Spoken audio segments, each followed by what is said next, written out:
السلام علیکم ورحمۃ اللہ وبرکاتہ۔ معزز ناظرین، لیلۃ القدر کی مسنون دعا۔ سیدہ عائشہ رضی اللہ تعالی عنہا فرماتی ہیں کہ میں نے کہا، اے اللہ کے رسول، آپ کا کیا خیال ہے کہ اگر میں لیلۃ القدر کو پا لوں تو کیا کہوں؟ آپ صلی اللہ علیہ وآلہ وسلم نے فرمایا، تو کہہ بسم اللہ الرحمن الرحیم، اللہم انک عفو تحب العفو فاعف عنی۔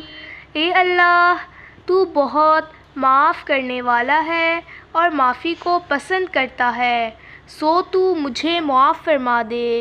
حضرت عائشہ رضی اللہ تعالی عنہا بیان کرتی ہیں کہ حضور اکرم صلی اللہ علیہ وآلہ وسلم نے فرمایا، رمضان المبارک کے آخری عشرے کی طاق راتوں میں شب قدر تلاش کرو۔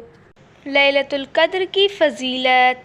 رمضان آیا تو رسول اللہ صلی اللہ علیہ وآلہ وسلم نے فرمایا، یہ مہینہ جو تم پر آیا ہے، اس میں ایک ایسی رات ہے جو 1000 مہینوں سے بہتر ہے۔ جو شخص اس سے محروم رہا وہ ہر بھلائی سے محروم رہا۔ اس رات کی سعادت سے صرف بدنصیب ہی کو محروم کیا جاتا ہے۔